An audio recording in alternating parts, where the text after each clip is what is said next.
Intan Mat Zain, a 62-year-old brain cancer patient, carries the weight of a painful past. A decade ago, she lost more than just her health battle, she lost her life savings. In 2011, doctors removed a tumor from the left side of her brain at Hospital Pulau Pinang.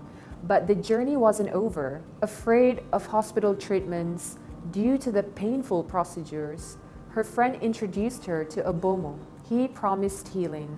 No hospitals, no pain, just faith.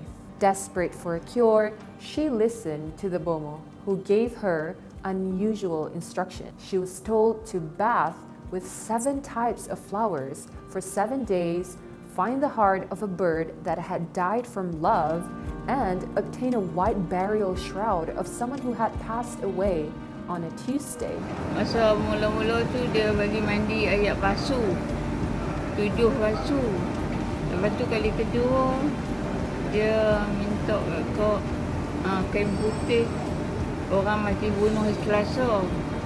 When she couldn't find these things, the Bomoh offered to help for a price. She trusted the Bomoh so much that she sold her house, jewelry, and handed over more than 60,000 ringgit in savings to him. She was also asked to collect soil from a cemetery and fetch water from the ablution pools of 7 different mosques, believing these rituals would cure her illness. But her cancer worsened to the point that one of her eyes became blurry as she did not receive proper medical treatment.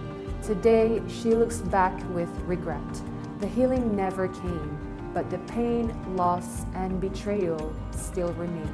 Intan shared her story as a warning to cancer patients, reminding them to seek proper medical treatment and be cautious of false promises from sham healers. For more news like this, visit www.sinardaily.my.